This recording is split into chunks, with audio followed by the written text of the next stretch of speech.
My name is Mike Barr. I'm Director of Coaching for Eastern Pennsylvania Youth Soccer. And I thought it would be important tonight, since we're discussing injuries, how youth soccer is playing a major role in not preventing injuries. And just to give you some stats and just to talk about the landscape of youth soccer and how things should change and hopefully will change someday. Right now, the landscape's ever changing, and for the most part, the changes come about through expense, it's disruptive to families, causes numerous injuries, and has very little to do with player and child development. It's not the case in all clubs, but it certainly is in a lot of clubs in this area. So 4 in 10 emergency room visits for children between 5 and 14 are sports-related injuries. And here's a constant I hear from parents all the time. They say, I played sports and I was constantly active through my childhood and never had an injury.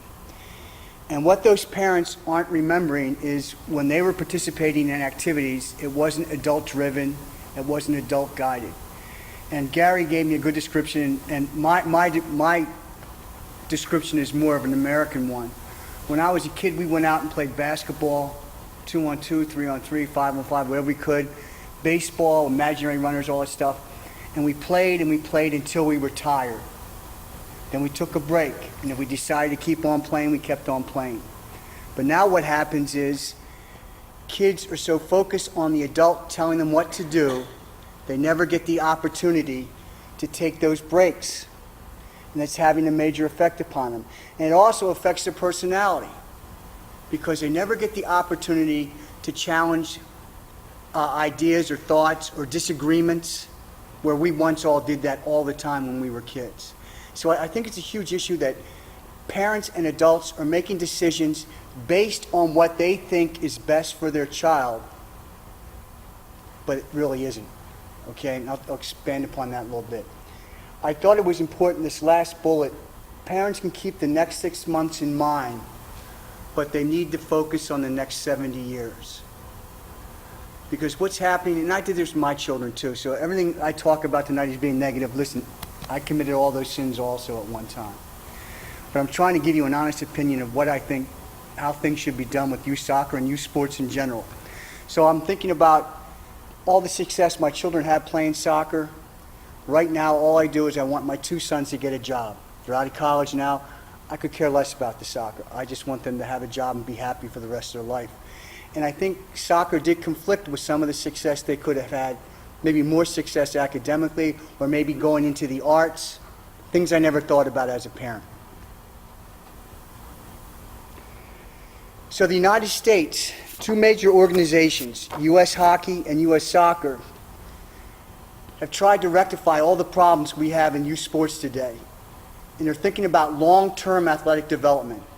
And all that means is we're linking coaching and development of children with physical and psychological growth. Okay? Doing the right things for the kids. Integrates training, competition, and recovery in relation to biological development and maturation. Notice I didn't say chronological age. And I'll discuss that a little bit too. An equal opportunity for recreation and competition. Now, how many of you think who have soccer playing children that the rec children get the same amount of opportunities and the same type of training as the travel kids do? They don't, okay? And we're not here to give somebody special status because they're a better player. We're here to give everybody the same opportunities. And this fourth one, fundamentals. This is critical. A variety of fundamental movements and sports skills from a variety of sports at an early age increase potential for future success. And the whole thing about body movement and learning how to fall and being aware of your body cuts down on injuries in the future.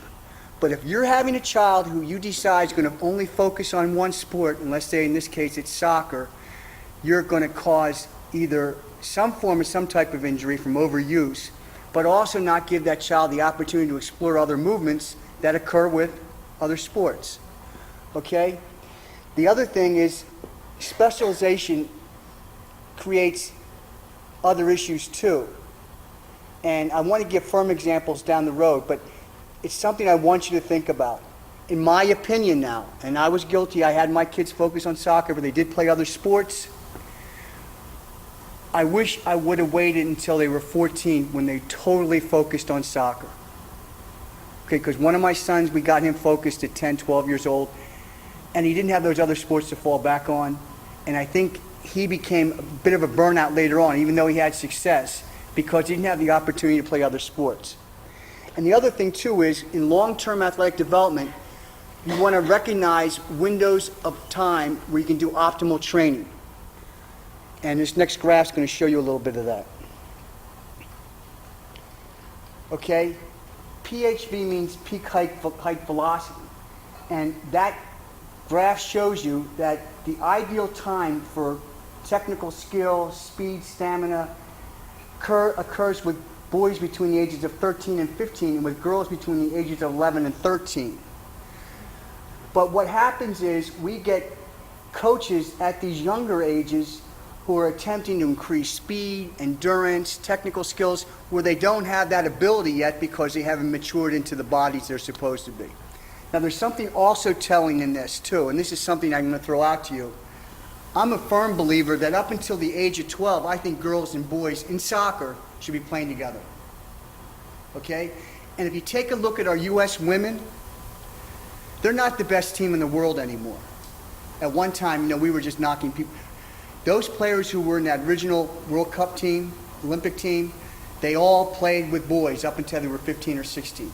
So I think we're doing a disservice to our girls by forcing them to play with girls as young as 5 and 6. Just something to ponder, okay? And all coaches, especially professional coaches, getting paid, should be aware of this.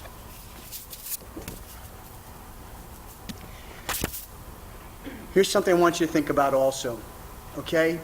Let's take a look at this graph.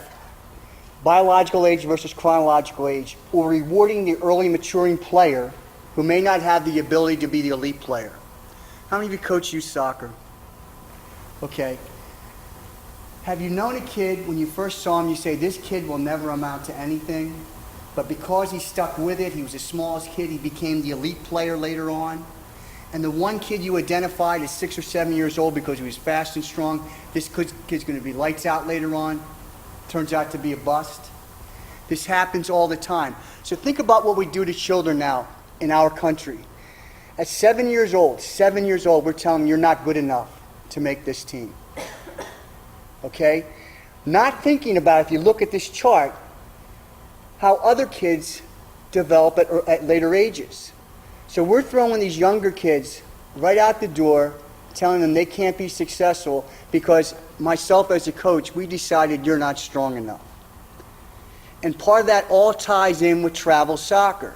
So when you have travel soccer at U8, you create these situations. And in my opinion, this is my opinion, there shouldn't be any travel soccer until U12. Okay? To me, it just seems to make sense. Okay? So just look at this, though, the late developers. And the funny thing is, some of the most successful soccer and hockey players were all late developers who were never selected for select teams at 13, 14, 15 years old. Okay? There's a great story about a player from England named Chris Waddle. Anybody hear him besides Gary? Probably the only good technical player to come out of England in the last 15 years. I'm sorry. So he doesn't make any professional team, doesn't make the national team. He's playing for a sausage factory pub bar league. And he gets identified there at 21 or 22 years of age, which is really late. Goes out to be a great English national player, plays in France, unbelievable. But there's a player who didn't get that identification but blossomed later on. And let me just tell you one other thing too, before I forget it, about the MLS. There's an interesting article coming out in Soccer America. We have these homegrown talent players. You all familiar with them? The players we identify at an early age, sign them on to a professional contract, $50,000, $60,000 a year. Does that make sense? Okay. So far, in the MLS season this year, all the homegrown talent players they signed, these are younger players, the total number of minutes all the homegrown players have played in the MLS is 38 minutes. All of them. 38 minutes of soccer. Okay? Meanwhile, the college kids aren't getting that much time either, but they are getting more time. My point being, I think I'd rather see my son or my daughter go on to college than pursue a professional career at 14, 15, or 16 like some of these MLS teams are doing. Okay? The nice thing about when you're a soccer player, and let's say you make the MLS and you're playing, you always have that diploma in your back pocket should anything happen. And that's the key. Okay? So think about this, though, especially when you go back to your clubs. There's no need to be cutting players before the age of 10 or to tell them, I'm sorry, you can only play rec. Okay? Because we put them at a huge disadvantage. Okay? Periodization is segmenting the calendar. That you know when to have recovery time, when to train, when to play, how many games you should play. And the key point is, though, that most coaches, they don't adhere to any periodization. It's soccer all year long. Okay? And I bet there's maybe coaches and parents out there, you wonder, when does this ever shut down? Because there's such a drive to be successful by these coaches that they forget about all the problems that can lead up to serious injuries based on overtraining. Okay? And just in the summer, I mean, you would think this would be the ideal time to shut down, but no, we send our kids to camps. I mean, we run camps too, don't get me wrong, but we send them to camps, they play in tournaments, they play in high school leagues. So it's never a time where, okay, this is going to be our rest time. And there should be in their training schedules, rest and recovery. Or this is time for 2 weeks, we're not going to do anything. Or better yet, let's cross-train and play another sport, okay? So the American Academy of Pediatrics recommends that athletes have at least 2 or 3 months off a year. This is for younger children, up to 14. From their particular sport, let injuries heal, refresh the mind, work on strength and conditioning through cross-training. How many of you actually say, yeah, we get that 2 or 3 months? Okay, you get those 2 or 3 months, okay. How many of you know of other clubs who don't do that? Okay, and they're all over. And what do you think drives them? What drives those clubs to make sure that those kids are playing year-round? Any answers appropriate? Ego's good. To win. Money. I think, I think they think it's best. Yeah, okay, that's good. Let's defend them a little bit. Do you think this is best? If I make this kid really good, be more opportunities down the road. I think some of them are jealous. I let my kids go play baseball in the spring. You make my baseball better. That happens. And if that's what you're doing with your kid, you're doing the right thing, by the way. Okay? But it's true. Coaches do have big egos. And now that we're paying a lot of our coaches, how do we evaluate those coaches? Do we evaluate them based on good sessions, or they run a segmented periodization training program? How do you evaluate them? Wins and losses. Okay? And that's the issue with these younger players. Because we're evaluating coaches based on wins or losses, they feel they have to be in tune with them 12 months a year. And I think that's a huge issue going on right now.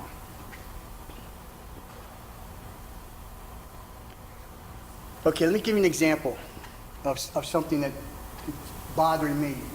They've started a program in a few clubs called, I'm not going to give the name, but they're taking kids, they're not getting into a league, they're just playing among themselves. So they're not doing a lot of traveling. So they have 2 days of training, they come together on the weekend, they might have 2 or 3 short-sided games, small-sided games, and shortened games, and that's it. So I said, God, finally somebody's thinking. But then as it turns out, some of these coaches are allowing them to go for extra training 2 nights a week because the parents and the coach feel that's appropriate. So now you have kids 7 years old, 4 nights a week training, and then playing 2 games on the weekend. And then I was asking about what happens during the winter. Oh, we got our own winter league too going on, where we're playing 2 nights a week at this indoor place. So they're all in this saying, yeah, let's do these things, but they don't follow through on the promises. Again, because it's all about, I want success, and since I'm a paid trainer, we have more training dates, I make more money. Okay? Look, all clubs aren't that way. I'm just giving you a few examples. Okay? Overuse injuries responsible for over 30% of the injuries in soccer. Okay? So someone has to be accountable. It can't be the kid. He doesn't know any better. So it's either you as a parent or that coach. And there was 2 instances this year of a U13 team. That one was a knee injury. What was the other injury? Yeah. Okay. 13. And to Gary's defense, Gary's the assistant director of coaching, he told the parents it's overuse. But that's what's happening a lot. And the strange thing is, the injuries are becoming more serious at younger and younger ages, okay? Talked about professional coaches need to win. More children hurt playing soccer under 14 than those between 15 to 24. Okay? Some parents have to assume the responsibility.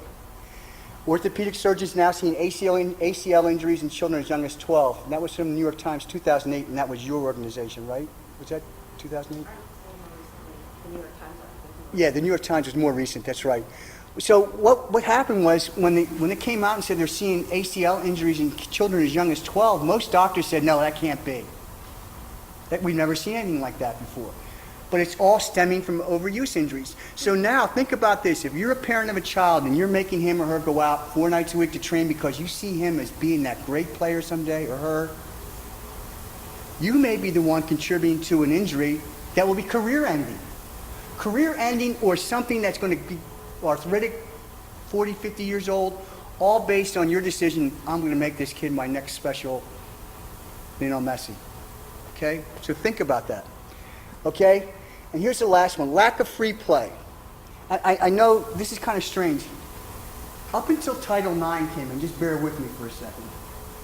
When Title IX came in and girls were given the opportunity to play, it was amazing. Okay? I mean, seeing girls flourish, but it also created something that's kind of unique. It created the fathers now being more involved with their daughters' careers. Whereas before, your 12-year-old son was going to league practice, go ahead, ride your bike. But now, fathers felt a sense of being protective with their children, so they would go out and they would take responsibility for coaching the teams and things like that.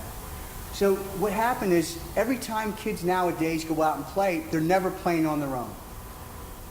If I were to send out a team, I just grab a random team from Plymouth Soccer, let's say, of 10-year-olds, and said, meet us at the field, parents all drop them off, and there's balls, cones, nets, whatever they want to do, I would bet that nothing would get started until an adult says, here's what you have to do now. Okay? And that's kind of a shame. I think the idea of free play has made successful athletes in all sports, but yet somehow in sports in this country now, an adult has to be hovering over them the entire time, telling them what to do, how to do it, when to take a break, when to make a run. So they don't develop personalities either. So I think these are all critical. Okay, so why is this going on?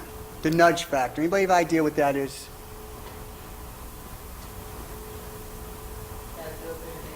That's right, okay. Okay,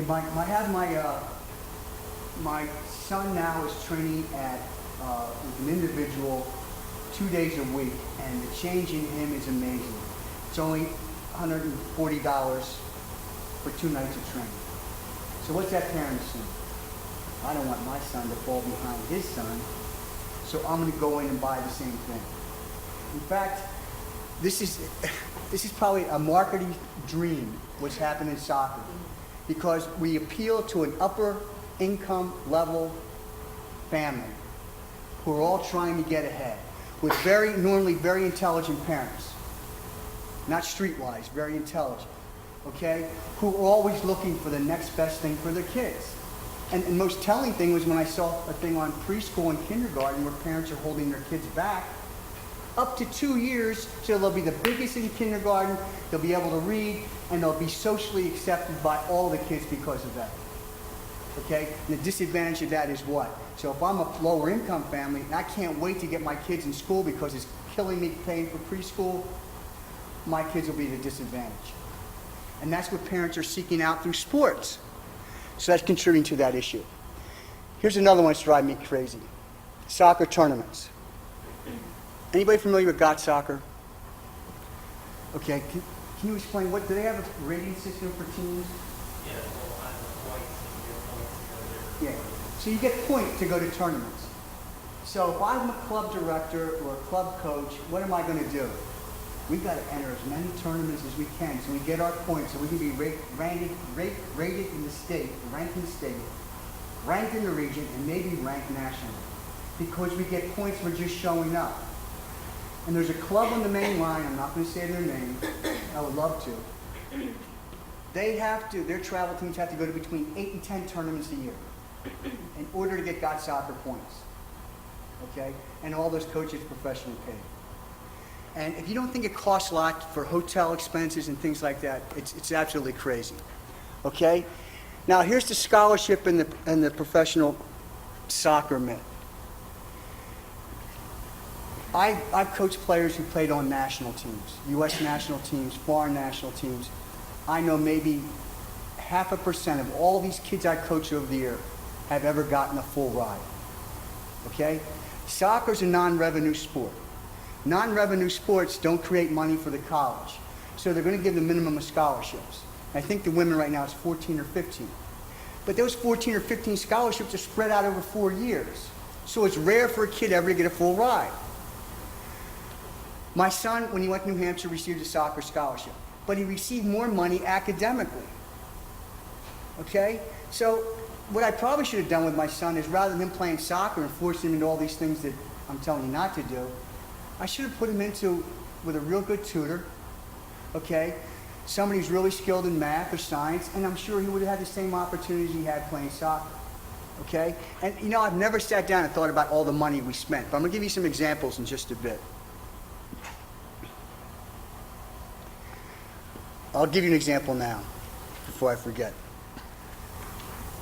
Any of you have children playing the ECNL right now? Okay, that's a new travel league throughout the country, and they travel to different tournaments and play. A parent wrote to us the other day saying that he thinks between traveling with his family to these tournaments, paying for the trainer, and his daughter flying out to different tournaments, they spent $18,000 last year. Okay? $18,000. Now she's only 15. So if she stays with that program, that'll be 2 more years of $18,000. With nothing attached. Okay, she's playing in front of a lot of college coaches, try to imagine. But if she's the 7th or 8th player on that team, or playing as a second teamer, coming off the bench, she's not going to get any recognition. But people buy into this because there's a promise of all that money. Now here's where it gets a little strange. So this new ECNL wants to go back 2 more years. So we'll start now at 13 and 14. So now you can imagine that parents could be paying between 10 and 15 at 13 and 14 and work their way up to 18, 18, 18. All in the hopes of getting that elusive soccer scholarship. Okay? At the expense of not being able to play other sports. And you know the whole academy situation with the boys. If you play in the United States Developmental Academy, you can't play high school sports. Any sports. You can't go in the band. You can't be in theater. You can't be in anything in the arts. Because you have to train every day. And they've asked them not to play high school sports because you're going to put your whole self in soccer. And the only time they have off is during the summer. So it's kind of strange. We don't think out of the box in this country anymore. We just adopt whatever European system's going on that's been successful at the present time. Okay? So Loyola University is trying to come up with an idea of saying whether or not your kid's specializing too much in the sport. So here's the questions you ask yourself. Does he train more than 75% in one sport? Does he or she train to improve skills or misses time with friends? Has quit another sport to focus on one sport? Considers one sport more important than other sports? Regularly travels out of state? And trains more than 8 months a year or competes for 6 months? Now I can look at that list and I know of kids throughout Pennsylvania who all of these apply. Okay? So, here's what happened.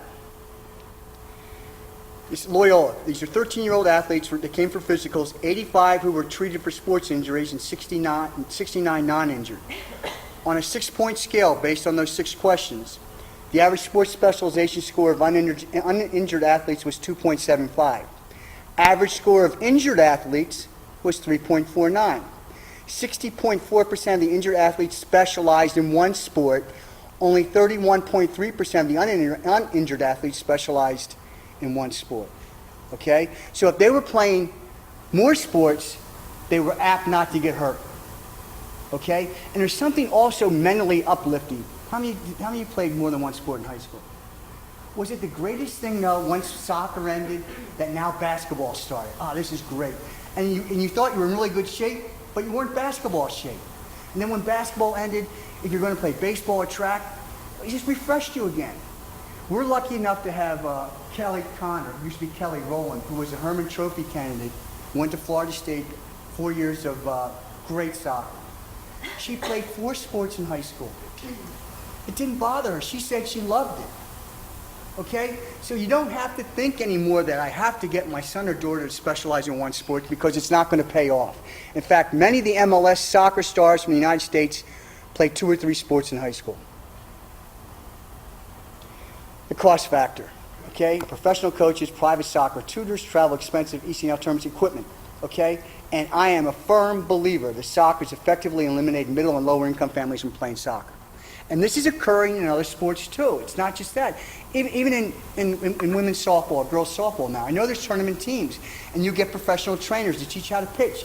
It's all happening. So what happens though is, if I don't have the money to get my kid to a training location, or play for a top club, or pay for professional coaches, my kid's at a disadvantage. And there's something terribly wrong in something that's supposed to be fun, a sport, and we're segregating children. Just something to think about.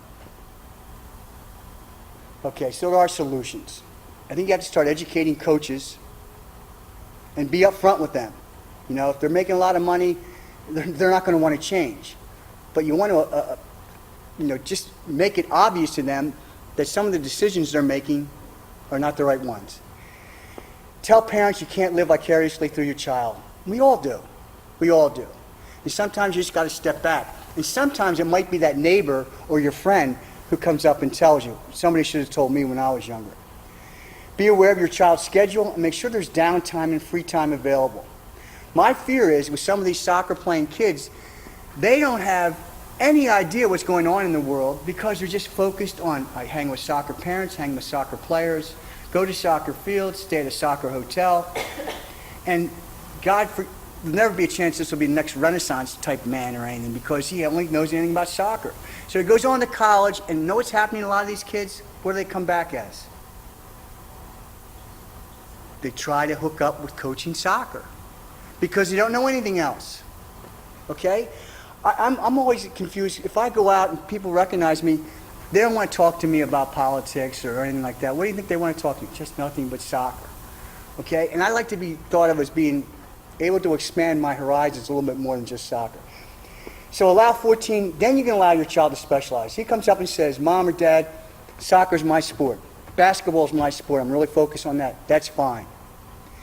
There's a dad that came up to me about 2 years ago, had a 7-year-old child with him. And he said, Mike, I forget his name, Jose or something. And he said, Jose is passionate about soccer. Now, what 7-year-old's passionate about anything? He's passionate because Dad drags him everywhere, okay? And the funny thing is, when my son Marcus graduated from college, I asked him, I said, why don't you go up and knock the ball around with the union because we're up at YSC? He goes, I just want to stay away from soccer for a while. Because kids don't realize, once you start playing in college, it's a job. It's 9 months. Nothing but training all the time and getting your class. And I don't know how many times I would call up and say, hey, how'd you do last night? He goes, oh, we won, but I missed a really great concert back at school because they were away. So you don't think of those little things. Be realistic in your child's playing ability and look for signs he or she is frustrated. I think that's critical too. We all wear blinders. We all think our kids are the best. Okay? But I think it's up to you to realize when they start to show a little disinterest in actually playing and want to do other things. And then you step forward and be a real parent and say, okay, I'm good with that. Okay? And also remember, some coaches may have their own self-interest ahead of your child's best interest. And I think as a parent, you should be able to go to coach and demand that there's going to be downtime for your kids, that he wants to play or she wants to play other sports, and you should abide by what I feel. Okay? So I think that's important as a parent, you get out there and do that. And that's it. And I'm real happy to have people from Children's here, but thanks for having me. All right, welcome everyone. Thank you again for having me here. My name, like Mike said, is Zolvik Parsian. I'm a certified athletic trainer. I work at Children's Hospital of Philadelphia with Dr. Master in the Department of Orthopedics, and I work mostly at the Sports Medicine and Performance Center at King of Prussia. So today, and if you can't hear me, please let me know. My voice is a little strained today. I'm going to be talking about anterior cruciate ligament injuries, so ACL injuries. I'm sure everyone's pretty aware of those, and more importantly, injury prevention, specifically ACL injury prevention. So goals for today, I'm going to brief review of the anatomy of the knee, review incidence of ACL injuries, so what are the statistics, what are the numbers that we're seeing, brief review again of treatment, especially in the pediatric and adolescent athletes.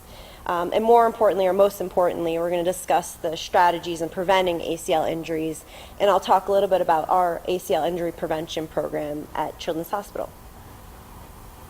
So the anatomy of the knee is made up of the thigh bone. I don't know if I don't have a pointer, but thigh bone, the femur, also the lower leg bone, the tibia, and the kneecap, the patella, and also you have the little bone, the fibula, down in the lower leg.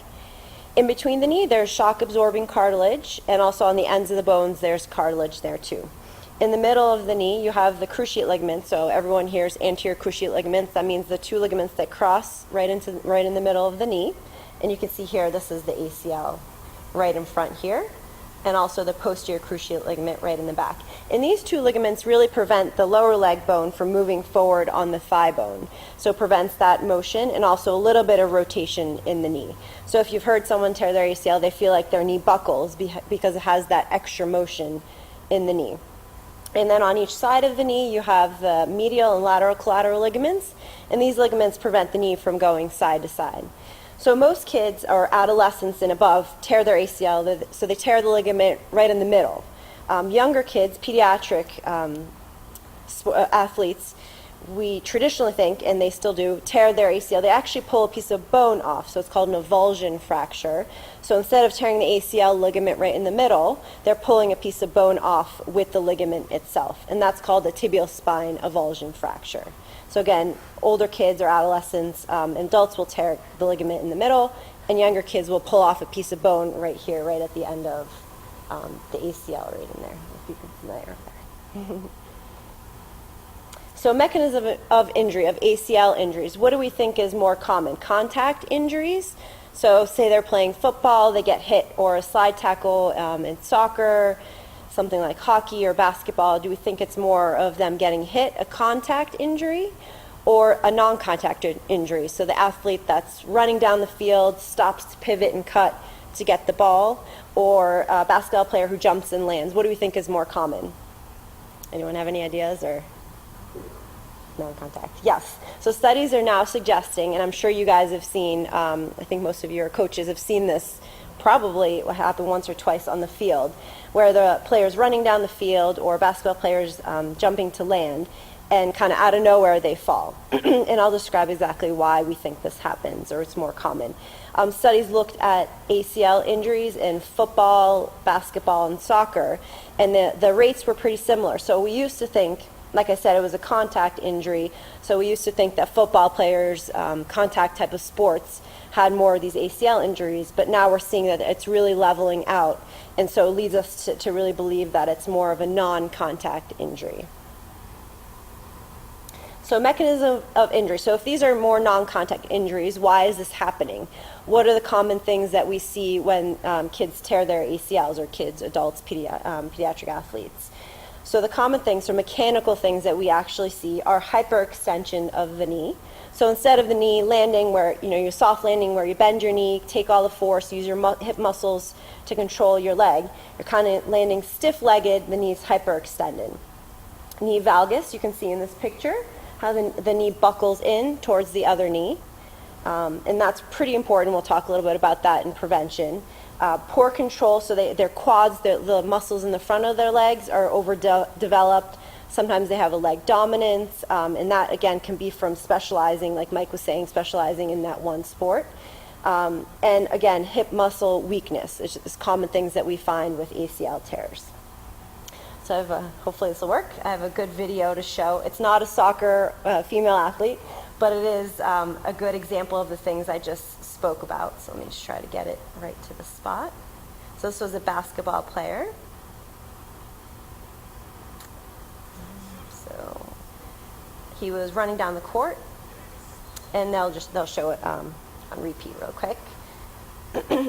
So you're going to see he's going to be running down, and he has a little hyperextension, so knee lands straight and then buckles in. So I can actually show you one more time. Let me show you in slow motion right there. So it buckles in. So you saw the couple things that I talked about where the knee's landing straight instead of bending and taking that force with the hip strength, and the knee buckles in. You can see right there, and I'll change that in case anyone doesn't enjoy seeing that. Here we go. So like we've talked about, these injuries are becoming more and more common. Here at Children's Hospital, Dr. Lawrence kind of looked back on all the injuries that came in. He looked at tibial spine avulsions, so that's the injury I told you that the younger kids traditionally get, where the ACL pulls off with a piece of bone. He looked at how many of those came in from 1999 to about 2011 versus how many ACL tears that came in. And he also looked at meniscus, the shock-absorbing cartilage. So he looked at these numbers, and he actually showed that over the 11 years, the tibial spine avulsion fractures, so the traditional ones we see in younger kids, there was a 1% increase over each year.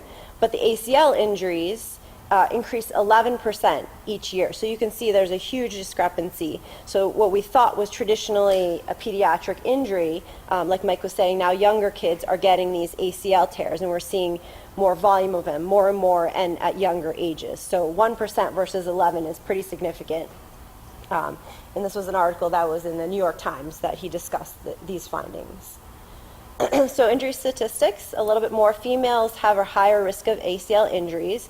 There's a lot of theories out there. Could be anatomic, so the way they're built, versus males, hormonal, and again, the hip weakness or the imbalance in muscles are a lot of the theories that people have talked about. We haven't really pinpointed exactly what it is, but we know that they definitely have a higher risk. They have a 4 to 6% times higher risk versus males in the same sport. So if males and females are playing the same sport, you look at those, you compare, and they have a 4 to 6 times higher rate of tearing their ACL. So it's pretty significant.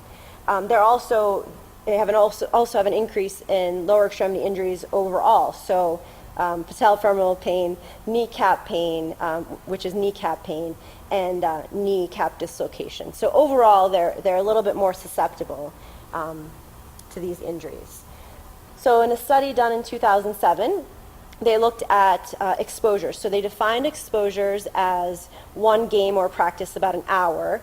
And so they looked at how many ACL injuries occurred within 1,000 exposures. So say a kid went out and played 1,000 times, 1,000 games or 1,000 practices.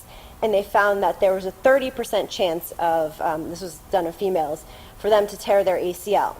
And then they looked at, okay, on average, how many exposures does an average player have? So they said about 167 exposures.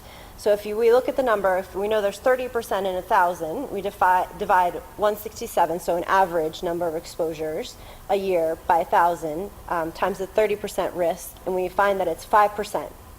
So overall, there's roughly a 5% chance of ACL tears in a female high-level soccer or basketball player for each year of participation. So this is a pretty significant number. Say you have, for example, 20 kids on your team, at least one of those kids is going to tear their ACL. One of those female players is going to tear their ACL that year. So that's a pretty significant number there. So how do we treat ACL tears? I'll briefly review this. ACL, it cannot be repaired. So we can't sew the ends of that ligament together. We have to replace it. So we have to use either their own tissue or donor tissue, and that ACL is replaced. And this is really dependent on the patient's age and their growth potential. So we used to think you couldn't reconstruct a younger kid's ACL because they still had growth potential and you didn't want to disturb that. And I'll talk a little bit about that after. It requires extensive rehabilitation. I don't know if anyone has had an ACL tear. You know that you have a lot of physical therapy and a lot more of physical therapy to really get back to where you need to be. It's on average about a 6 months, so it's a time criteria and also a strength criteria. So in 6 months, we think that the ACL reconstitutes and they're good to go, but we found that we really have to get their strength back to where it was before, and even better if we can.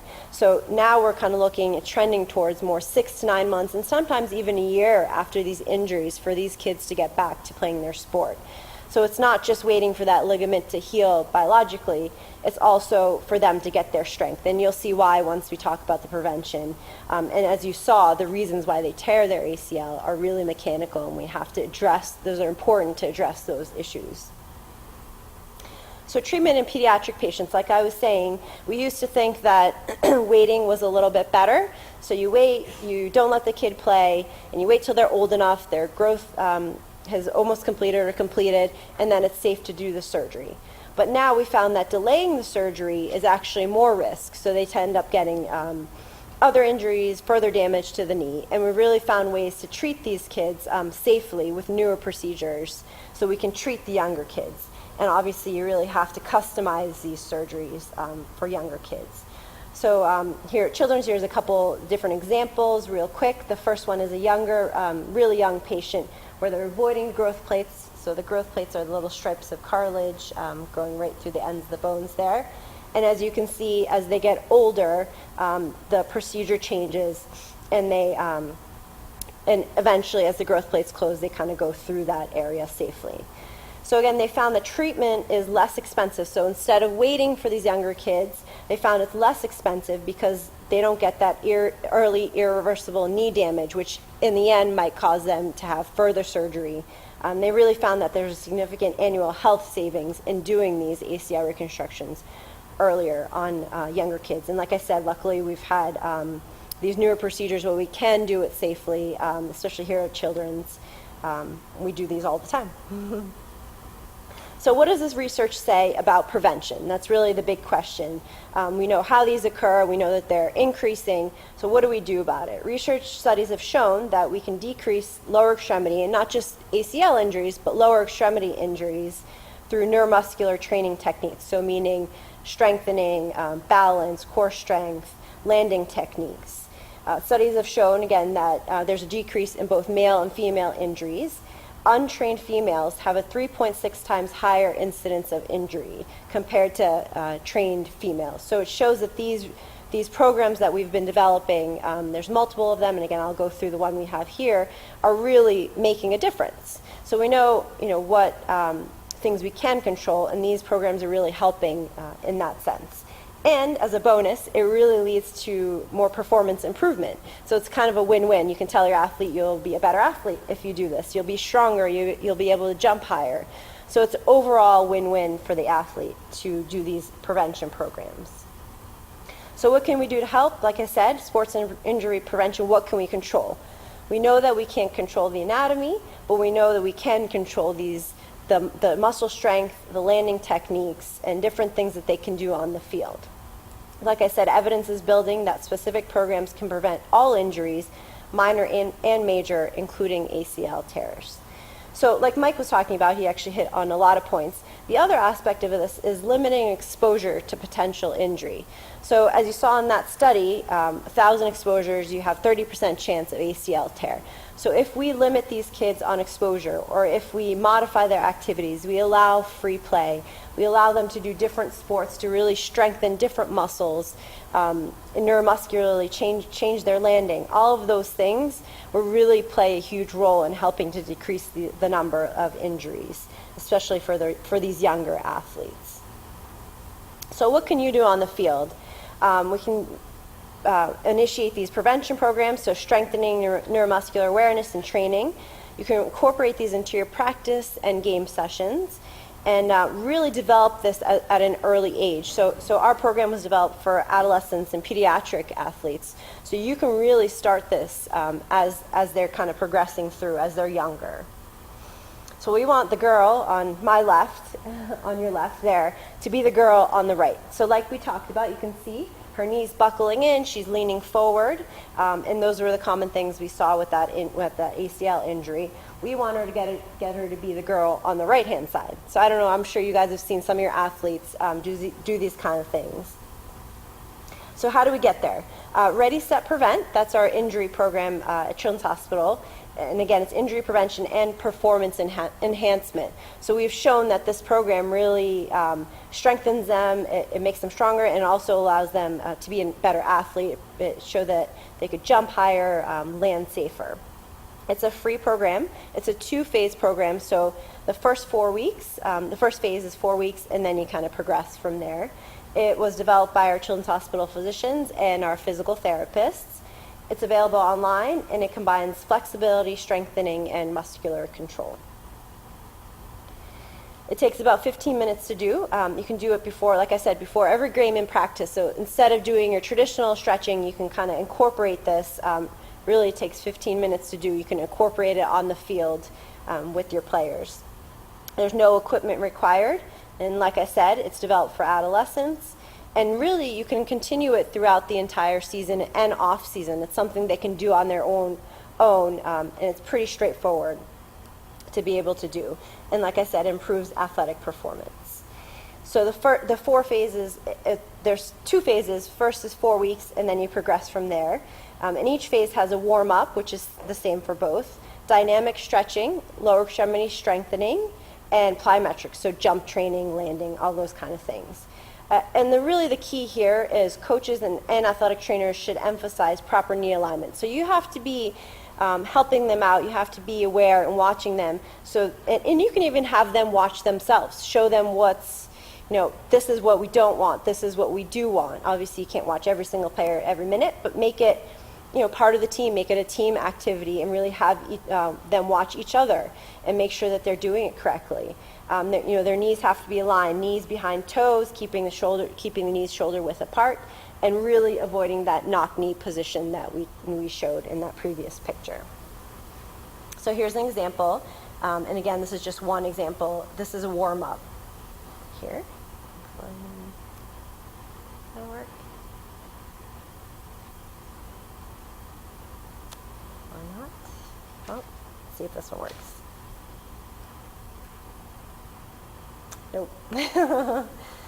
Okay, well, this is an example of dynamic stretch. She's doing a spider stretch. She's going to bring her knee forward and stretch her hamstrings and her hip flexors.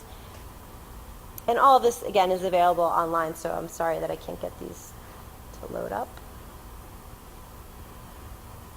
So this top one on the left is a single leg squat, and then on the bottom right, she's going to be doing double leg squat. And again, we want to make sure that she's landing without her knees buckling in. I don't know why they're not working. Try this last one. All right. Well, that was a lunge jump.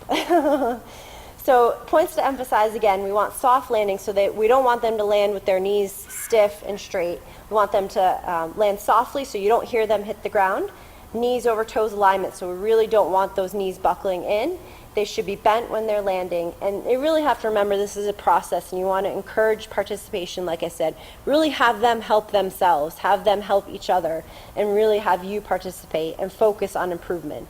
Technique is everything. So if they're doing this and they're not doing it right, it's really not going to do much in the end. So we really have to focus on technique and helping each other.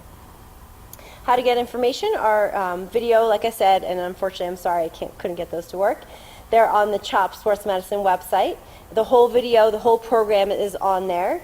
There's also a printout, a written sheet of the exercises. There's some field tips and other injury prevention and care right on the website. So you're welcome to take a look at those. And again, like I said, it's all right there for you guys to use anytime you want. Thank you.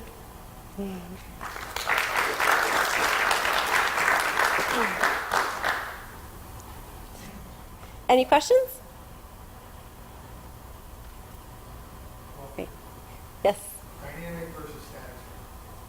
Explain that. So, good question. Static stretching is traditionally where you kind of hold your stretch, you hold it for however many seconds, and you stop. Dynamic stretching is where you're doing an active motion. So I'm sorry that didn't work, but you would have been able to see it's a stretch in motion. So you're stretching multiple muscles and not just holding one stretch.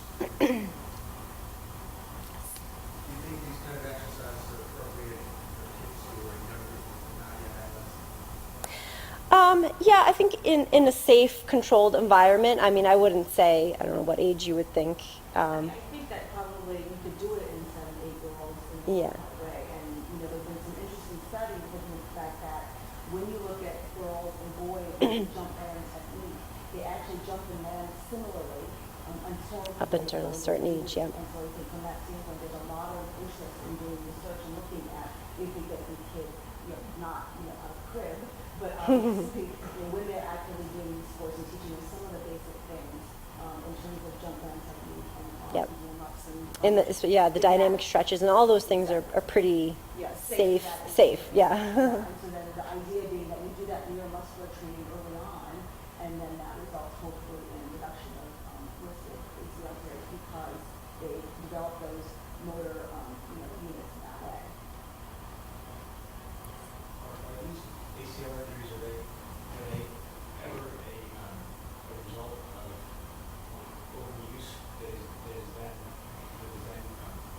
go out together with an accident that happens? I guess you can look at that. You can look at it in that way if they're specializing. If they're really, like I said, sometimes it's a muscle imbalance. So if their their quads are stronger than their hamstrings or their hip muscles, then yes, in a way it can be. Or if they're doing too much, they get tired. They lose that position. So if I'm tired, if I've been doing hours and hours of sports and I try to do a squat because I'm tired, I might not be able to keep that controlled position. So yes, in a way, it can be kind of that overuse or overtraining, I would say, more than overuse injury. There's damage accumulating in the ACL and then all of a sudden it just No, it's usually one acute injury that causes it. Yep. The one thing that we also worry about though too in terms of just the kinetic chain is that if they have an overuse injury elsewhere, That's right, right. Severs, or canopocositis or anything else where they're having irritation in the growth plate like their hips, that alters their mechanics and then can make them more prone to have an ACL because they're playing with pain is now altering the mechanics. The mechanics. Yep. All right. Yes. Is there a suggested frequency of this prevention program in terms of what's reasonable and what is effective to actually reduce the occurrence of the injury? Not really. There's no one specific amount that you should be doing it. We say generally that you can do it every practice, every game. It's like a warm-up. So it's as if you're doing your warm-up exercises. It's such a limited amount. It's 15 minutes that you're doing. So it's not something that you're really going to be overdoing.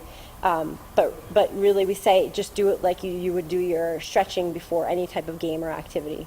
And in some of the studies in college athletes, what they found is that you really do need to do it for a longer period of time, though, to see an actual impact. So they really found that if they did it for 6 months, they had improvement, but then would lose it if they stopped doing it. If they stopped, and yeah. that's raised the question of if we train them younger in terms of the proper way of doing things, do they have a long-lasting effect on it? Because the development of the muscle.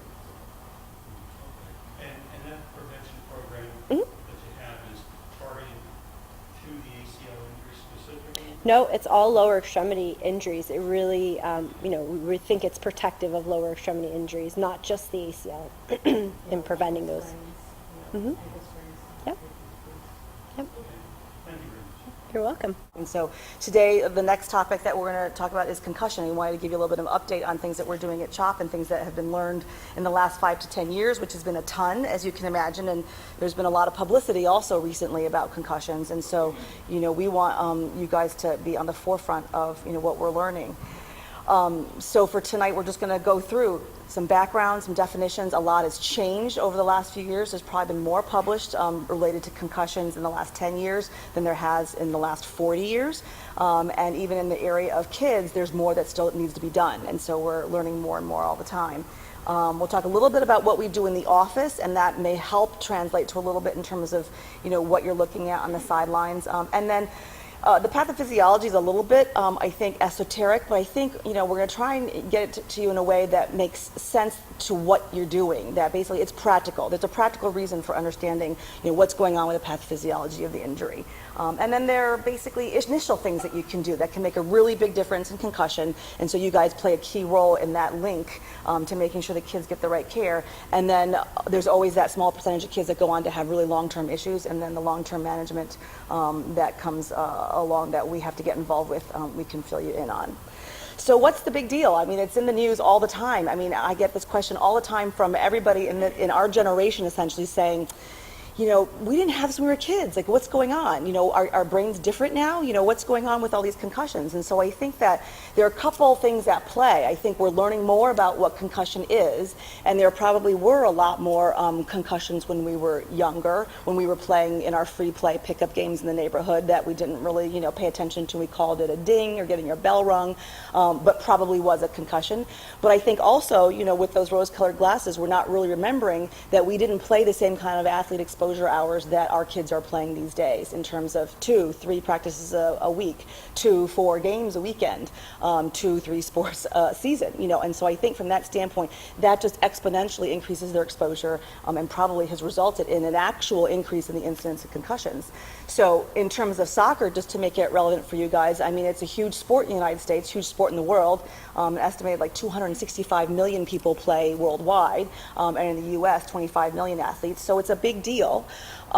In terms of the actual incidence and risk and prevalence rates, those are really hard to get a handle on because of the fact that there probably is underreporting from a whole host of directions. That athletes are underreporting because they don't want to get pulled out of games, that there's also underreporting because you don't know that that's what a concussion is, and that there's just underreporting because we don't have the systems in place to really gather that data, and we're just getting all of those things going. And so right now, in terms of looking at the numbers here with the athlete exposures, which is a practice or a game, as Sylvia has mentioned, for girls and boys, some of the more recent data, and this is just published last year out of the National High School Injury Surveillance System, that in girls soccer, 3.4 in 10,000 athlete exposures and 1.9 per 10,000 athlete exposures. So it doesn't seem like that much compared to the ACL. And, you know, in fact, in terms of soccer injuries, concussions may only account for up to 25% of the injuries, but they are a big deal. And we also worry that this is a little bit of an underestimate. So we want you to kind of take that all with a little bit of a grain of salt as you're reading,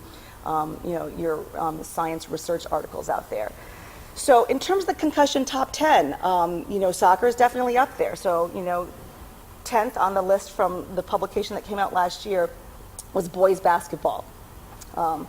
Sorry. Then 9th was girls field hockey, boys wrestling, boys lacrosse, girls basketball, girls lacrosse, girls soccer, boys lacrosse, boys ice hockey, and football. So some of those are pretty, you know, I think you're familiar with those. Those are pretty familiar details, not something that's shocking.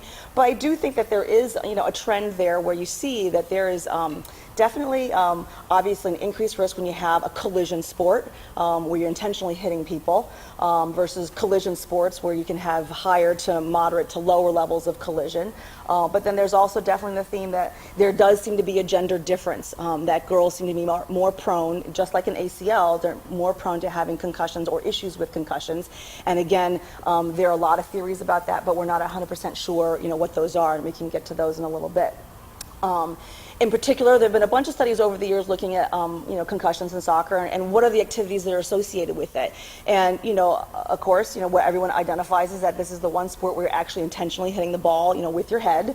But what's interesting is that, you know, when they've actually analyzed in these injury databases, what they found is that it's usually player-to-player contact in boys, and then in girls, player-to-ground or player-to-ball contact. And usually the player-to-ball contact is not intentional ball contact. It's usually, you know, unintentional, unanticipated ball contact. And so those are the couple of mitigating factors. So I guess what I'd like to do is just kind of get back to, you know, defining some of the basics. And so, you know, I was glad nobody was checking like credentials at the door because I'm not an official soccer mom. My two boys actually play ice hockey, but from that standpoint, I think that concussions, you know, are really the same, you know, whatever sport you're looking at, but there's a different context in how you're looking at it and how you're going to address it and manage it. Basically, concussion is a functional injury to your brain that results from the fact that you've had a force that's delivered to your body or to your head that's transmitted to your brain. So you don't actually have to have contact with your head to have a concussion. And there are a lot of myths that we're trying to, clarify for folks, because it can just be that whiplash effect that gives you the concussive forces that results in the clinical concussion. Basically, there is a rapid onset of symptoms, basically of impaired neurologic function. It can resolve spontaneously over time, and that can vary from individual to individual, and can actually even vary within the individual, that the first concussion is different from the second concussion. It's a functional disturbance rather than a structural problem, so that way you can, kind of have your parents be educated that they don't have to insist on a CT scan when they go to the emergency room, that they can trust, hopefully, the physician's decision, because we don't want to have unnecessary radiation exposure for all of our kids for something that is not a structural injury. The other myth that we want to dispel is that loss of consciousness has to be associated. That used to be the clinical diagnosis of concussion, was, did you lose consciousness? And if you didn't, then we didn't worry about it. We've come a long way from that, and realized that probably only 10 to 20% of concussions involve loss of consciousness. And given the rate of underreporting, it's probably even lower than that. And then again, on MRI or CT, at least the ones that are currently available right now, there's no way of really detecting any abnormalities. There are definitely some research modalities that we are looking at, both at CHOP and other institutions that are more sensitive, but those are only in the research mode right now. So again, concussion is a shaking injury to the brain. So you basically liken the brain to jello in a bowl called your skull, and it sloshes around. And so then that can really, I think, help you answer questions about, what happens, how helpful is it to wear A, a helmet, or B, a headband or headgear? Because really, if you think about it in terms of a bowl of jello or an uncooked egg is another analogy that people will use, the helmet can help the egg from actually getting cracked, and that's what they were originally designed for, especially football helmets. Basically, were designed to decrease skull fractures and brain bleeds, not really to have any kind of impact on concussion. And so from that standpoint, that's where our limitation is that you still have a brain inside a hard skull, and then how do you manage that? So then as a result, basically your brain doesn't work right, and it can be hours, it can be days, it can be months, and for some people it can be years, and that's, I think, part of why there's so much publicity at this point in terms of that. Concussion is not brain bruise. A brain bruise is actually something you can see on a CT scan, and so I think that we want to get away from using that terminology just because it's a little bit misleading for families, and so I think we want to try and get away from that. In terms of the history, so we like the comic here because we do feel like for a long time what's been going on is that we've been trying to get our hands around something that's been a little bit nebulous. Like, we see smoke, we're a little worried, but we're not quite sure about what's going on. And so I think from that standpoint, we're starting to elucidate a little bit of that. We want to show a little bit about what we've found. Many of you have seen this pocket scat too. It's something that the CDC and a lot of other health and sports organizations have put out there as something that they may be useful for folks in terms of giving you a common list of symptoms that are commonly seen in concussion that you may see on the sidelines and thereafter. And basically, we would definitely encourage you to look at it. They're all freely downloadable off the CDC website. The important things to figure out, and as you know, as a coach on the sidelines or the parent on the sidelines, you may not always see the injury. The kid may not remember the injury, and so I think that that's where it's really helpful to have other people who are giving you pieces of information. What happened? What happened? Was it head to head, head to elbow? They fell on the ground. What are the initial symptoms? What are their current symptoms? And then what things make it worse? Are they doing things that make it worse, such as thinking, exercise, schoolwork? And all of those historical elements are really helpful. These symptoms seem a little bit odd, and I think that that's why it's taken so long clinically for people to get a handle on it, because when you say you feel foggy, what does that mean? But it's such a common symptom in concussion patients. That's really actually now the clinically relevant semantic, is that if they feel foggy, that makes you concerned about a concussion. And those are phrases that a lot of our student athletes will use to describe that sensation. The other part is the physical exam. How do you pick up these deficits? And so then the other part that's been difficult, I think, for us in the medical arena is that they're not deficits that you normally pick up on a standard physical exam. So a standard checkup at your doctor for preseason sports, or even if you got injured, or even if you saw a neurologist because you had concern about a concussion, does not always necessarily include these physical exam findings, because if you don't look for it, you won't find it. And so what we've been telling a lot of our clinical colleagues is that if you haven't seen a concussion recently, it's probably seen you. And so I think from that standpoint, it's really more having a low enough threshold to think about a concussion in the right context, and then knowing what to look for in terms of the physical exam. And I think that you guys, will see a lot of this, even on the sidelines, and I think it'll be really helpful for you.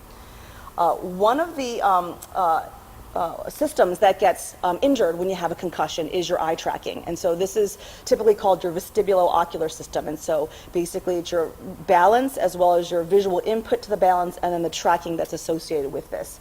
So, what your eyes are doing, every minute of every day, and particularly when you're playing sports or in school, is doing these rapid lateral and horizontal tracking movements, and then basically also being able to focus on something while you're running around. This is kind of the steady cam feature of your brain, where the picture doesn't bounce even though you're running around. And then also accommodation, which is making yourself cross-eyed, being able to focus both far and near. And so if you don't actually look for those, you won't find them, and you won't make the diagnosis or won't be able to pick it up. This is an example of a normal 10-year-old boy who basically, you can see, really, really sharp and quick, looks back and forth, up and down, can focus on an object, nod up and down, shake their head back and forth, not have any symptoms, not have any trouble, not have any slowing at all. He can track that rapid finger movement, laterally, makes him laugh, actually. And so those are all things that you would expect to see in a normal child. So in someone with concussion, what's really, really impressive is that they actually sometimes can't do it at all, or if they can do it, they can do it very slowly, or it causes them really horrible symptoms. They'll just close their eyes because basically it's causing them balance, headache, nausea issues. And a lot of you are nodding your heads in the audience because you've probably seen this on the sidelines, because this can certainly come on right away after an injury. The other thing is balance testing. So as part of that SCAT2, if any of you have downloaded and looked at it, there's an extensive amount of balance testing that they go through, and there's a lot of literature that shows that the balance system is really injured in concussion. In the office, and this is sort of a quick and dirty way that we do it that we also think is useful for you all too, is really essentially, the drunk driver's walk. And so, we'll have kids who'll come into the office after concussion, and we'll see kids on the sidelines who may develop this right away as well, where they walk like that. And we'll have parents say, come on, cut it out, stop horsing around, stop it, just walk straight line. And they really, really can't. And so what we do is we actually do it with their eyes open, and now she's doing it with her eyes closed, and look at how much worse she gets, because you don't realize how much of the visual input your brain is using to maintain your balance. And this basically, each step where you do it basically forward and then backwards with your eyes open and then your eyes closed, each little piece makes it a little bit harder, it's a little bit more challenging, and you'll be able to detect more subtle deficits as a result. And so that's another thing that we would sort of offer to you as a quick way of trying to assess balance on the sidelines or in your own student, athlete at home. The cognitive evaluation, obviously everyone talks about how memory is often affected in concussion, and that can be a little bit harder to assess, especially on the sideline situation.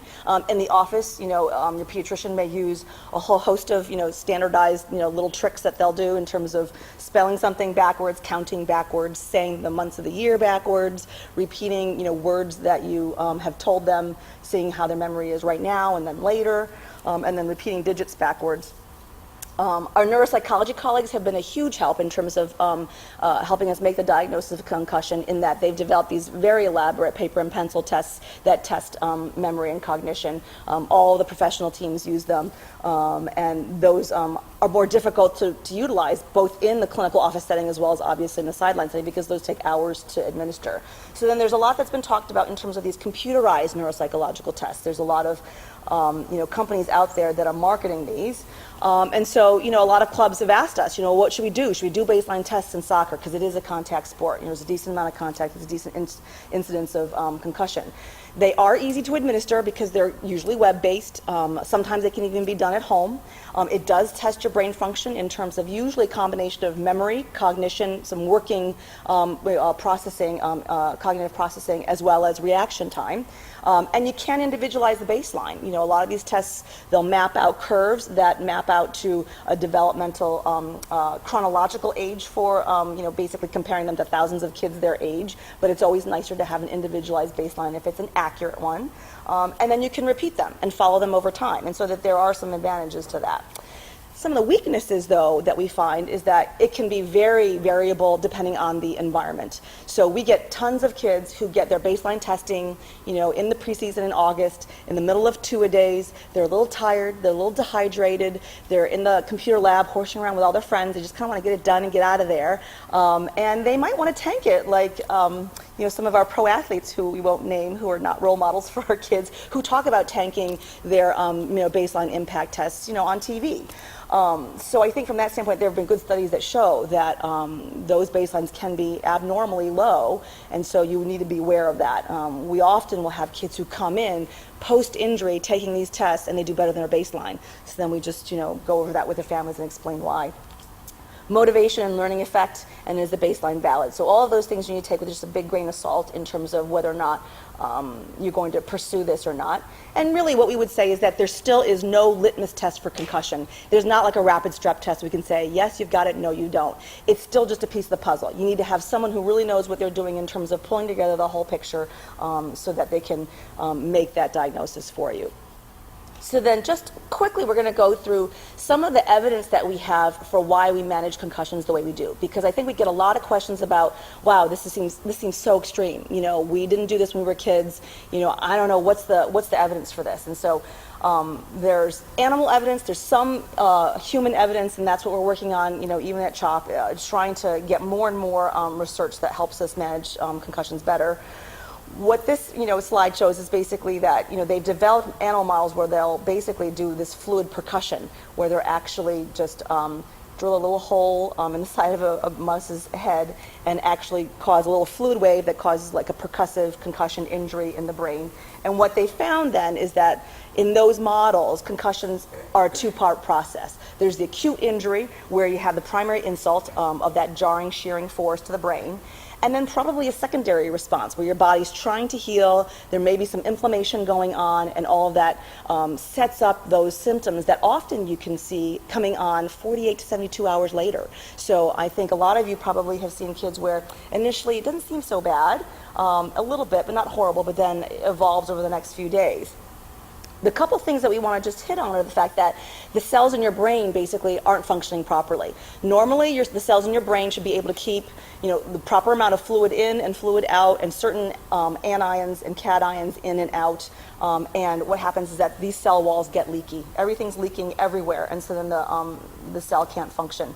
Basically, sodium and calcium leaks in, potassium leaks out, and then it takes a lot of energy to restore that normalcy. And so that's really the, I think, take-home message we want you to have. The cell's not working, and in order to get it to work again, it takes a lot of energy.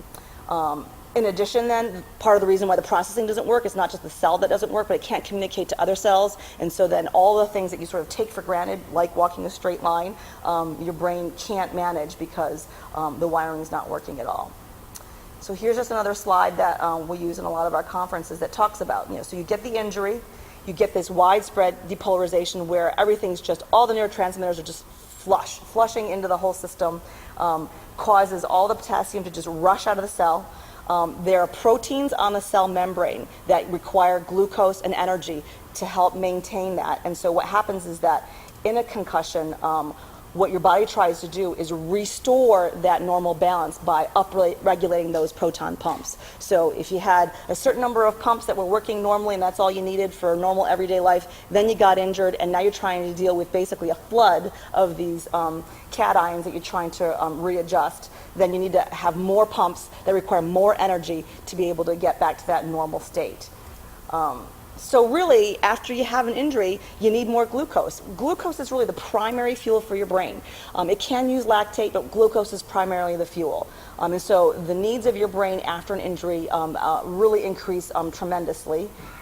And so then What we find also that kind of works against you in this whole post-injury phase is that normally the way your brain functions is when you need more energy, you send a signal to your heart, it pumps more blood to your brain, you get more energy. The problem is that there is a reflex that happens when you have a head injury, whether it's mild or whether it's severe, where your cerebral blood flow actually decreases. And the reason for that is presumed to be because you don't want to have swelling of your brain with any injury. That you have, again, a fixed space in your skull, and if your brain is having issues where it might swell, you don't want to have additional blood flow going there to add to that swelling. So even though in a mild traumatic brain injury, which is concussion, there's no actual swelling, that reflex still functions. And so that becomes problematic in a concussion, even though it may be a life-saving reflex in a severe traumatic brain injury, like if you had a car accident or fell off a roof. So that way, in this context, you see you have low blood flow and it's not matching the increased need that you have, which it normally would have done. So there's that cerebral blood flow decrease as well as uncoupling to your metabolic need. So basically, this results in an energy crisis for your brain. You need more energy, it can't get more energy, so how do you manage that energy crisis? And really, that's the bottom line in terms of why we manage concussions the way that we do at this point. And it is different from what it was 5 or 10 years ago, which wasn't really this. I know no one ever actually used this machine in fixing concussions, but sometimes we feel like it was as primitive as that, even just 5 or 10 years ago. So the main way that we use, that we manage these concussions in the acute phase when they have this energy crisis is to rest the brain. The Zurich concussion consensus statement on concussion basically talks about physical rest and cognitive rest. And so, what do we know about that? In animal models, it's definitely been shown that if you use your brain early, those mice did worse later on with their cognitive tasks. The other interesting point, though, is that if you didn't use your brain at all for a really long time, you also did worse as well. So there is a period of time where rest is important, but then there's a period of time where it's also important to really get your brain working again and getting rehabbed again. And one of the analogies that we often make in the office is that even though your brain's not a muscle, it kind of acts like one in this situation. So in the same way that if you pulled a hamstring, basically what we would say is you need to rest it for a period, but you don't rest it forever because then you're never going to get back. And at some point you have to rehab that and really push that in terms of getting back to the level of performance that you want to be at. And it's the same with your brain. We are also getting more and more data now from our research that in humans that case is also correct, that basically rest for a period of time is important, and then after that, active rehab. In particular in kids, I think the one thing we want to emphasize, and I think that Mike did a really great job of this. So much of the publicity around concussions, has to do, with professional athletes. And really, professional athletes, sports are their job. But for the millions and millions of kids, where sports are not their job, we have to think outside the sports. So it's not really about return to play for kids. It's really about return to school, which is really their job. And what we found actually is that those goals are really, parallel. That if we can get them back to school in a timely fashion, where they ramp up in a controlled way and don't have exacerbation of symptoms, they actually get back to full play quicker. Really, if they try and skip that return to school step and try to go back to return to play, they're actually functioning at a much lower level than they would be, and they're more prone to injury and not really back at the sport that they love and at the level of performance that they want to be at. What we talk about in terms of decreasing the cognitive load is really no schoolwork, no reading, no text messaging, no video games, no Facebook. The teenagers look at us cross-eyed, not just because they have a concussion, but because we tell them this. It is really hardcore, but it is the one thing that we have found that really does make a difference in terms of taking care of concussions in the acute phase. Physical activity limitation is also really important. As you can imagine, if you're doing anything that causes you to elevate your heart rate, break a sweat, that means your heart's pumping blood away from your brain to your muscles. And your brain just doesn't like that in the acute phase after a concussion. So that's why it's important to limit your physical activity acutely as well. But we do feel like, you really have to include those social interactions that help keep the kids from feeling completely isolated as a result of this, what my teenagers term as either Amish camp or living in a cave, And so we want to make sure that they're doing some social activities because it is easy to get discouraged and depressed as a result of having a concussion, whether or not it's directly related to the concussion or to the treatment of the concussion. So we do want to encourage that. So we want to basically make sure that we're managing acutely these concussions with cognitive and physical rest while they're having this energy crisis with this metabolic mismatch.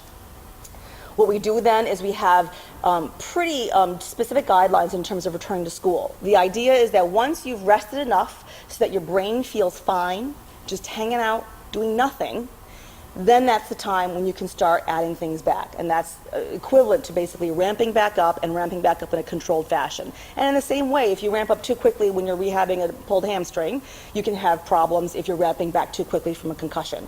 And so again, we'll have them try homework at home before they try schoolwork at school, because a slow controlled ramp usually works out better in terms of continuing to move forward, as opposed to ramping up too quickly and sliding backwards as a result, because we've had a lot of kids who would have felt better if they'd stayed home for a few more days, but instead tried to jump right back into school, and then it turned out to be, the PSSAs, and then they end up with, their 10 out of 10 headache, they're really, having exacerbation of their symptoms, and they slid back to square one. And so, again, we ask for accommodations for all of these issues in school, and the schools have been really coming around. All the local schools that we work with who've seen our kids, who've seen our letters, understand that these are really important points here in terms of limiting their cognitive load. The Zurich guidelines, you guys are all probably very familiar with. Those have been highly publicized in terms of return to play. I think that definitely, still stands firm as, a best practice. The key thing, though, is that we just add that no activity complete rest at step 1 for kids is expanded, because cognitive rest in kids is a lot harder to achieve than cognitive rest in a professional athlete. So, I think from that standpoint, we really have a duty to make sure that our kids are getting the cognitive rest as well, not just the physical rest. Once we have our kids back in full day school and they're doing full day school without any symptoms and they're clicking on all cylinders, that's when we begin the return to play protocol. And what we found is that kids can actually ramp right up through that return to play protocol if they've been able to do the return to school, and that goes really quickly. So again, our main goals are really to try and prevent an academic disaster, because we have had plenty of kids who have missed, 2, 6, 9 months of school, had to repeat years in school because of concussion. And so, again, prevent academic disaster, get you back to school and sports safely, and getting you back to school and sports as fast as possible. And it turns out it is nice, those two goals really are parallel. So again, for us to clear you, we're going to say you have to have a normal physical exam, so no weaving and bobbing, being able to track really, efficiently and accurately and quickly like you did before your injury, having no symptoms with full cognitive activities, that's your normal school load, and then no symptoms with full exercise, which is basically full non-contact sports activities, including skills and drills and non-contact practices. And then if they've done some neurocognitive testing, we want to make sure that that's also back to their baseline if they have that. So that again, the rules all change when you have that small percentage of kids who go on to have complex concussions. Our difficulty right now is we don't know how to predict who's who from the beginning. Even from the minute, you have the same trouble as the sideline coach or parent, we still have the same trouble once you get to the office, because we don't really have good predictors for who's going to be the simple concussion that will resolve spontaneously on their own within 2 to 4 weeks, be able to ramp up in a controlled ramp back to school and then back to play and have no other problems, versus the patient who's going to have issues with ramping up to school, ramping up to sports, and then after a month continue to have symptoms and issues over the long term. So after a month, the rules change. That's when we flip the switch and really say, now you have to go into their active rehab phase. We think that it's about a month. There's data that's coming out that we feel really supports, the clinical observations that we've made in the office and our thousands of patients that we've seen with concussion, that for kids, it is at about a month. So if you think about, all of the commonly held notions in the adult professional world where you might be better within a day or two, or, certainly by a week, by next Sunday, right? And so from that standpoint, there is some data that some adults may recover that quickly.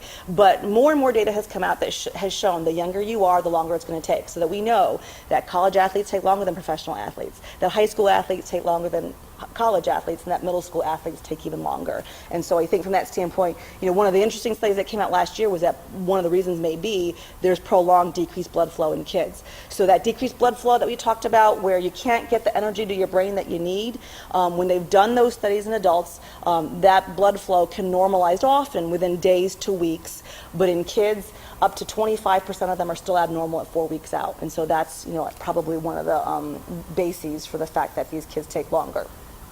Once you get to that 1 month point though, we're assuming that your blood flow really is recovering, and now you're just not recovering and rewiring on your own, so we have to rehab you. And that's where targeted physical therapy comes in. Daily aerobic exercise actually helps recovery. And so this is where, we've learned a lot in the last couple of years. So when they first talked about physical rest, it was really for those uncomplicated concussions. So then when you have a kid who's, 2 months out, they're dying to exercise. That's like part of their normal life. That's their identity. It actually makes them feel better, makes them sleep better, and it actually has been shown it actually helps them recover and rewire and recover from a concussion better as well. So from that standpoint, aerobic exercise is really important. Also, vestibular therapy, targeted specific therapy to target your balance system and this eye tracking system. So again, they've got all kinds of both very sophisticated and fancy machines, as well as very simple and elegant exercises that essentially retrain your brain, your eye muscles, the coordination of that with your balance. And that therapy definitely makes a big difference and improves outcomes. Physical therapy for neck issues, because oftentimes one of the theories is that if you can't focus, you can't focus close in, you can't track, your neck muscles actually spasm to try and accommodate and get you to the position where you can actually see and focus properly, and so you can have real chronic neck pain. Whether or not it was from the initial whiplash injury, it can also just set in just because you have this chronic spasm as a result of your vestibular deficits. Sometimes medications play a role. Melatonin is one that we use a lot because it's a very nice, safe, natural substance that helps with sleep disruption during that early phase. For the longer term kids who have issues, amitriptyline, which has had a long history of use for migraines and depression, does seem to have a role in some of the longer term kids. Amantadine and clonazepam appear to help from a focus standpoint. And again, Ritalin is one of the medications that has been being looked at also from that focus and attention standpoint. And then some questions about other, other modalities like acupuncture, chiropractors, etc. Nothing though that has really been proven, and so a lot of work still has to be done in terms of what else can help. Just to give you an example of one of our kids, post-concussion but pre-vestibular therapy, if I get it to work, oh dear. So you can see that our guy on the left, he has his hands up. Like he can't balance that line with without his hands down. That's an automatic fail on the SCAT-2. So you should be able to walk that line with your arms down. Oh, I'm really sorry. So I'm having video problems also. So basically, after a month of therapy, and really 4 to 6 weeks, we see a big difference with kids who have vestibular deficits, that their balance can go from walking like a drunken sailor to basically a test that would pass any roadside check if they needed to. Okay. So then one of the other reasons why we're trying to get the message out is that there are big changes in the state of Pennsylvania starting in July. Governor Corbett basically signed into law last October that any student suspected of having a head injury needs to be removed from play, and they can't return until they've been cleared to return to play by someone who's been trained in concussion. This really technically applies only in the state to interscholastic sports. So club sports are one of the technical loopholes, which Pennsylvania is not the only state that has that loophole. But I know there are a lot of clubs like yours and organizations which have been very proactive in trying to educate. So I think from that standpoint, that's really to be applauded. The main things we want you to take home, concussion is a mild traumatic brain injury. They've done a lot of studies that show that parents don't like that word. They prefer concussion because it seems milder. Traumatic brain injury is a little too scary, but it is what it is. We do feel that your brain starts at A. When you get injured, your brain looks like B. When you recover or do PT or rehab and rewire, your brain looks like A, but it's actually A prime. It's probably not A. It's not men out of the box anymore. And so from that standpoint, that's an important thing, I think, for families to realize. Remember that metabolic mismatch, that energy crisis that your brain has. And so, really the only way we have to manage that energy crisis is to rest the brain and decrease its metabolic demand. And really, during that vulnerable period, while you're still recovering, repeat injury can be devastating. Not only can it prolong your symptoms, but they can result in permanent issues long term. So again, cognitive rest is a cornerstone acutely. Decrease those school requirements, keep them home if necessary. I'm a mom too, and generally, if you're not dying, you go to school. But if you have a concussion, we probably would say don't go to school. It's going to be a common injury that you see a lot in your kids, and they take longer to heal, and we need to do the return to school and the return to play in a controlled, ramped up fashion. we definitely want you to take a look at these resources. We just relaunched our concussion website with updated information, both for parents, coaches, teachers. CDC has a great website also with lots of tools, clipboard tools that you can use on the sideline that help you just remind you about the things to watch out for. And then again, the Zurich guidelines, which came out in 2010, they have a link to the PDF of the SCAT-2 if you're interested in looking at that. And then just as a heads up, they're going to be meeting in Zurich again this fall, so those guidelines are likely going to be updated, so keep an eye out for that as well. I'll take any questions if you guys have any. Thanks for being so patient in this heat. Yeah. Prevention. So that's an excellent question, and what's really difficult about that is fundamentally, if you wanted to be a real purist about it, there are very few prevention measures because you still have your brain sloshing around in your skull. So even, in terms of like football and ice hockey, helmets are not ever going to be able to prevent concussions. May they help a little bit? It's not clear. So then I think relevant to you all in soccer, there's a huge rise, I think, in headbands and headgear, and do those prevent? And a lot of them, I'm surprised with actually how much they advertise or claim in their advertising, because I would think that there'd be some, liability, with that. Because really, if you look at all the biomechanical data, there's no evidence that actually any of those headgear, headbands decrease the rate of the incidence of concussion. Part of it is that concussion is very hard to study. Everybody's a little bit different. Every injury is a little bit different. But if you think of the biomechanics of it, it makes sense. The feeling is that it may absorb some of the forces if you have two very hard objects colliding, like two heads, or a head and a knee, or a head and a shoulder, because basically what happens is that headband or headgear has to compress quicker than the heads to be able to absorb the force. But if you're talking about actually heading, the ball is going to absorb more force than that band is going to absorb, because the ball is more compressible than any of these headgear or headbands. And it's certainly not going to help the head, because the head is the most, inelastic of all of those elements. And so from that standpoint, that's important. There's been a lot of discussion about neck strengthening, and that's one of the questions in terms of, is that why girls have more susceptibility than boys, if they have less neck strength? And even once you hit puberty, boys get the testosterone surge, they can build the muscle, bulk up, so they can actually build muscles that can activate and then actually absorb much more of a shock. It makes a lot of sense.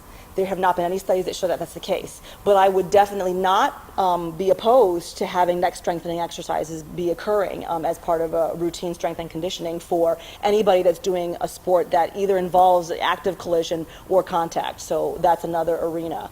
Certainly 50% of concussions happen outside of sports. They happen in life, and so we are linked up with our Center for Injury Research and Prevention, which has done a lot of car safety awareness, and basically seatbelts. I mean, just don't get in a car accident, don't be in a car accident unbelted, because we see a lot of kids who are athletes who got their concussion in car accidents, and they were unbelted from a whiplash injury. So prevention is a very tough one, and so I think that we know that the biggest risk factor for future concussions is having a previous one.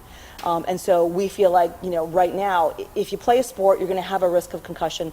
Once you've had one, our best bet is to make sure you're completely healed from that before we let you go back. And that's where we are in the state of management right now. But prevention is a big, big question mark that we'd all love to crack that. Is there any evidence at all that knockers play a role? So it's great, again, great question. In all the sports they've looked at mouth guards, really what they found is that it definitely decreases forces transmitted to the head. It definitely decreases oral maxillofacial trauma and dental trauma. But again, it's not been shown to decrease concussions. And so again, the question, people that make mouth guards would say, well, it's because, you guys don't know how to study concussions, because it really does help. And if you could get a good study, then it would show that. And that may be partly true, but I think the other part is that you're still up against that hard rock, which is that you still have your brain sloshing around in your skull. And so even though you can decrease the forces, there may be a threshold at which there's no way of having any mitigation of that causing a concussion. And so what we would say in the office is, if you can get a good, well-fitted, the off-the-shelf ones that you put in the hot water aren't the greatest, so if you can get a decent one for $100, great. But I wouldn't go pay $3,000 for one, which some are peddling, $3,000 for one that's neon green, but it's custom, and so I think from that standpoint, I would just tell our families that you're really better off, spending your money elsewhere. All right, great.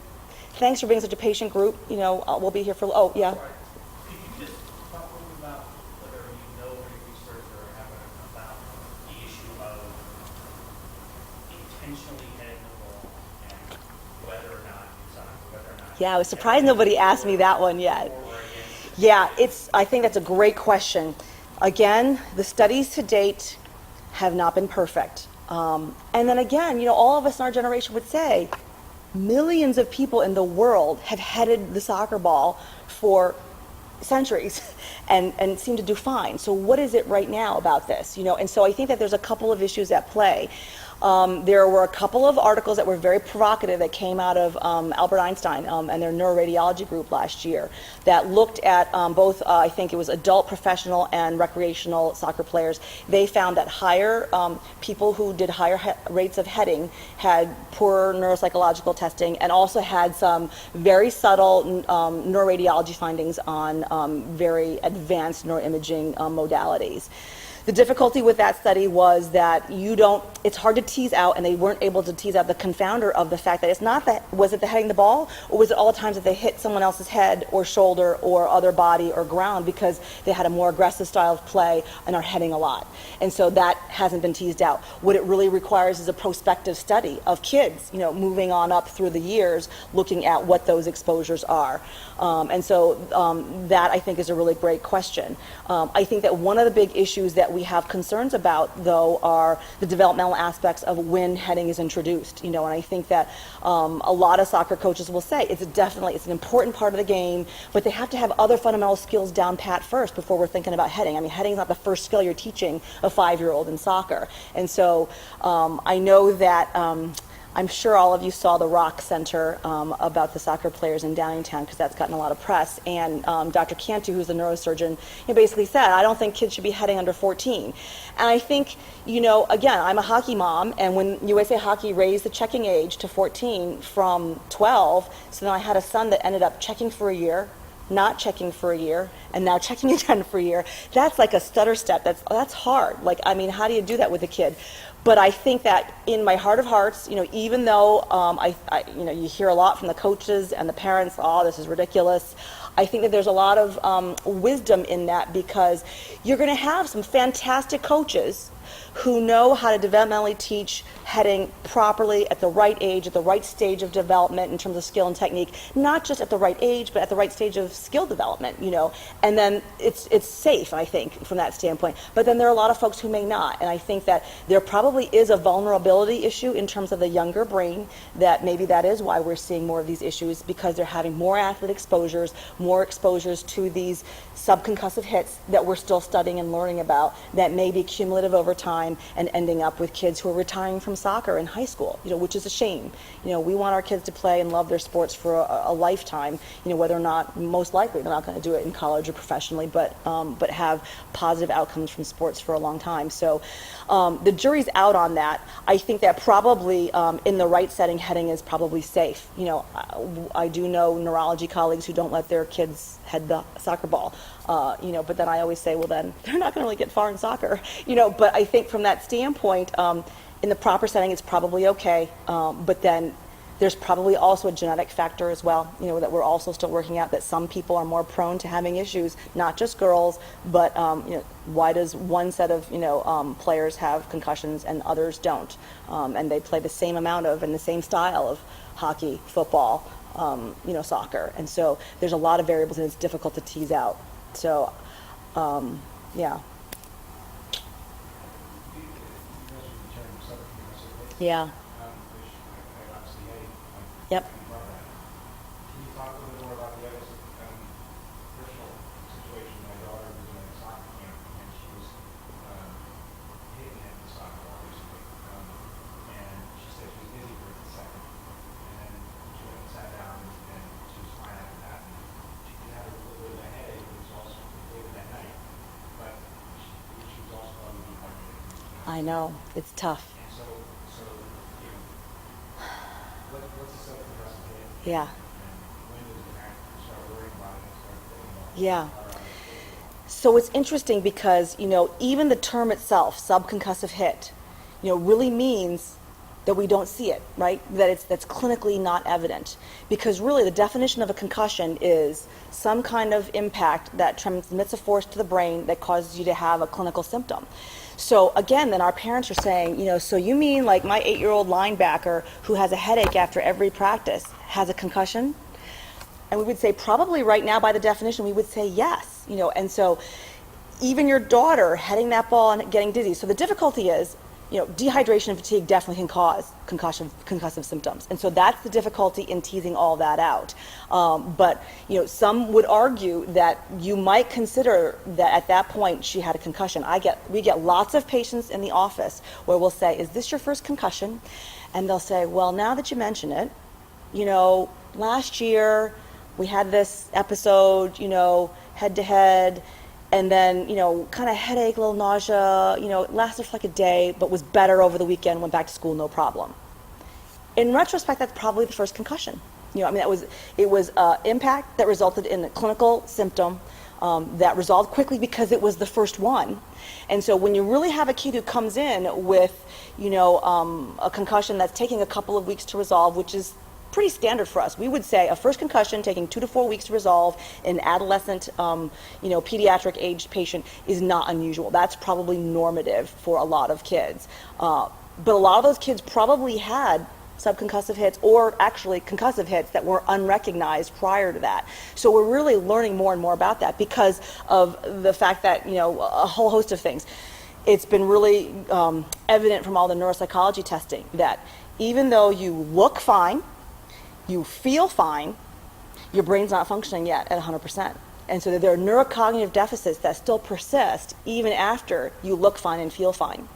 And so then that's the worrisome part, that there are things that are in that black box of the brain that we aren't yet able to detect, and that's the hard part. So I am hard-pressed to say that every time a gal heads the ball, if she feels a little dizzy or a little headache, is that a concussion? But I don't know what else to call it. Like, unless it was really just like, skin pain in the forehead. If it's a global headache. It actually hit her in the back of the head. Yeah. She had it, it just fall, hit her in the back, and she started, the head didn't order or anything, but she felt it just for a second. Right. And then actually those are the worst kinds of hits, because if you were actually like activating all your core muscles to absorb all the force of that headed ball or a hockey check or a football tackle, your core will absorb all of that unless it's actually transmitted to your brain. And they've done studies that have shown that with those instrumented helmets in football players and ice hockey players. So you can, it's not necessarily how big the impact is, because we've had both, coaches, parents, teachers, principals, everybody saying you can't have gotten a concussion from that tennis ball hitting on the head. But if you were not anticipating it, all that force was transmitted to your brain, whether it was a tennis ball or soccer ball or whatever it was. When you have your core muscles activated to absorb it, you can absorb, a 200-pound lineman coming and checking you and not get a concussion. And so that's, I think, where we're trying to, reformulate everybody's perspective on, how big a hit causes a concussion. It can be a little hit, and so I think that would make me say that was probably a small concussion and probably not subconcussive, simply because she did have symptoms. So that technically meets the criteria of an impact with symptoms. They just resolved quickly. And that's, I think the difficult part of it. Yeah. Can I just mention something too? I think when you brought up some of these questions, if they're not taught properly how to head, if they're looking at the center of the forehead, and you mentioned it in the back of the head, if it's not coming from their core on their head, there are going to be problems sometimes. If you're not expecting a ball in your head, then it's going to be an issue. But also, if you have a proper coach, when you go up your head ball, you have your arms exposed too, so there's not going to be head-to-head injuries like you normally see. So unless a coach is properly teaching, you are going to run into some issues. The other thing you brought up too, which is really good, is why teach heading up until the kid's at least 10 or 11? Because once you teach it, then they're trying to hit balls out of the air with no consequence, with no direction. I'd rather see them learn how to pull the ball down with the chest, pull it down with the thigh, pull it down with the laces. It just makes more sense to be a better player. But I think if you have coaches properly teaching heading, you won't run into a lot of issues you think you might run into later. Yeah. Yes. You talked a little bit about baseline testing. Yeah. How do you know if you have an accurate baseline testing if you're doing? Nobody really knows. That's a great I mean, that's a How do you really know? million-dollar question. You don't know. You don't ever really know. I mean, so, there are a couple of, the two big commercial entities out there are Impact and Axon Sports. With Impact, I'll say that, a lot of people use it. It's a great test. It's a great adjunct. But there is definitely a learning effect. And, hands down, even though we tell all the kids it's not an intelligence test, we do know that smarter kids do better on it because there is, there's something about the memory. I mean, there's the verbal memory, the visual memory, and so there is a learning and an academic effect with that. Axon Sports feels that they are a little bit better in terms of just measuring strict things like reaction time and have less of a language or learning, related component, which may be either good or bad because obviously language is a big part of your function. So to test it is not a bad thing. So you don't ever have a 100% confidence that you have a really good baseline. But there have been good studies that show that if you take it, like for instance, a baseline in a doctor's office where where it's quiet, you got a good night's rest, you ate a good breakfast or meal, and you're not hungry and you're not tired, you're not dehydrated, and you're motivated to do well, that it's probably as good as you're going to get in this imperfect world that we live in. Yeah. Great, thanks so much. Appreciate it. Good luck. Have a great season.